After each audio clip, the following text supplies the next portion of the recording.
This is really good for those type of people. It's just everything is smoothly designed and very nicely fits together. I love the LED strips here.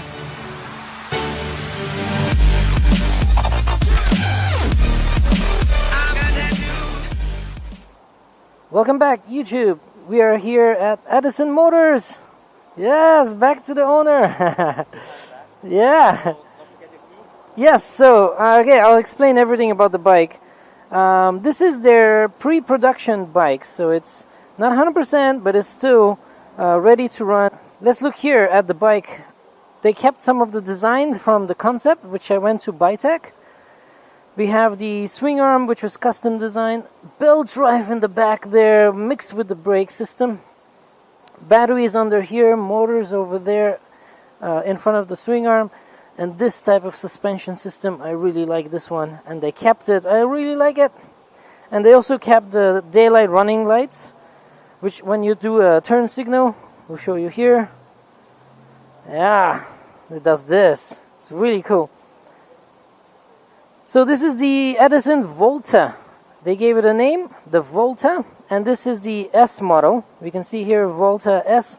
They will release a Volta S Plus, and some of the specs we got here is 0 to 50 in 3.5 seconds on sport mode. On normal mode it's 4.8 seconds, and a top speed of 120. It's got a range between 100 and 150. I'm sure if you go highway it's about 100 or even less.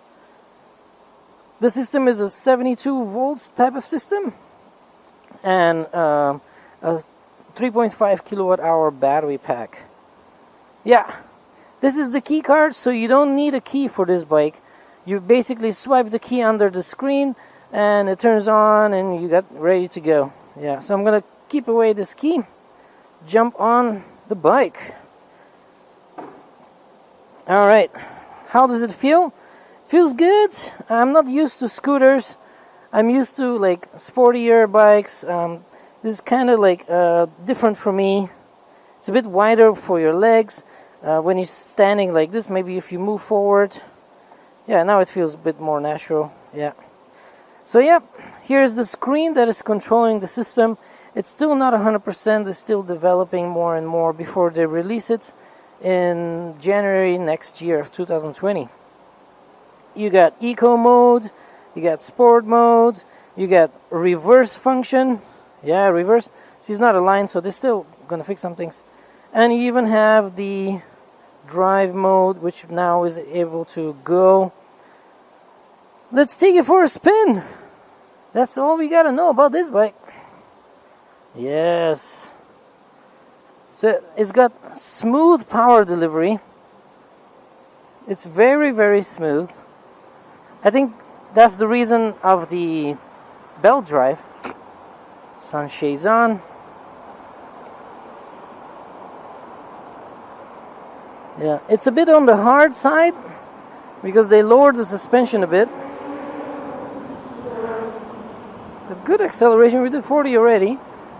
Yeah. Let's close my windshield. So, you know, it feels like a scooter. Bit on the heavy side, but I'm not used to scooters, so I can't really judge that. Like, compared to the Suron, this is heavy for me. Yeah. It does its job properly, though.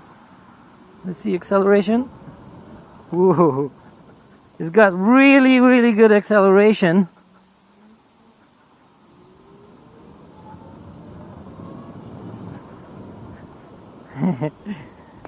Yeah. Okay, so good acceleration. Like I said, it's not 100%, so the screen is dim.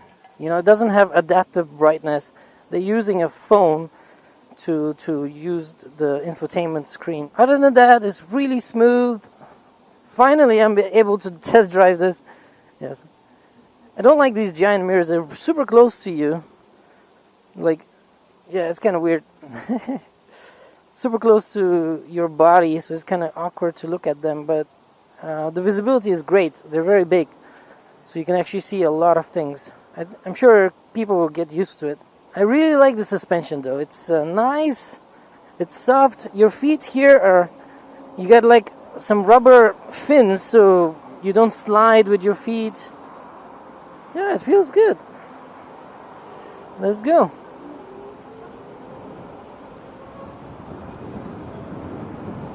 We're doing 60 already. Yes. 60, not too bad. I'm not sure if that's right. I think that's faster than 60. Alright. So the throttle is really smooth. However, I gotta say this. So when you accelerate, it gives you power. When you try to decelerate, just before it finishes the throttle going down, it gives you like a kick and then down. You know? Like a kick and then down. Let's try again. So I'll show you. And then release. Yeah, it doesn't instantly release the throttle or go back down. It just... Yeah, it does a kick and then down. And a kick down. Yeah, I don't know. It's they still need to finish some things. But it definitely runs nicely. Let's see if we sit a little bit backward. I think you don't want to sit too much back. You might slide. So this is the position you want to sit as a rider. Some scooters, they're designed to like, oh, you can just sit back more.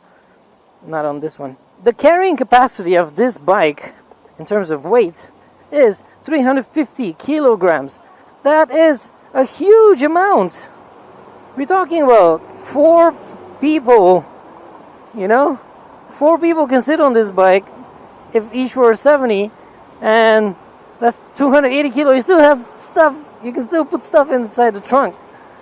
Damn! So that's the suspension design. I think that's 70. I really like the smoothness of that belt drive.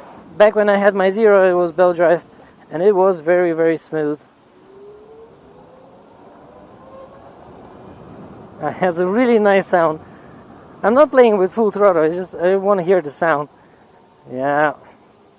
Okay, let's try a bump here. I'll go 15.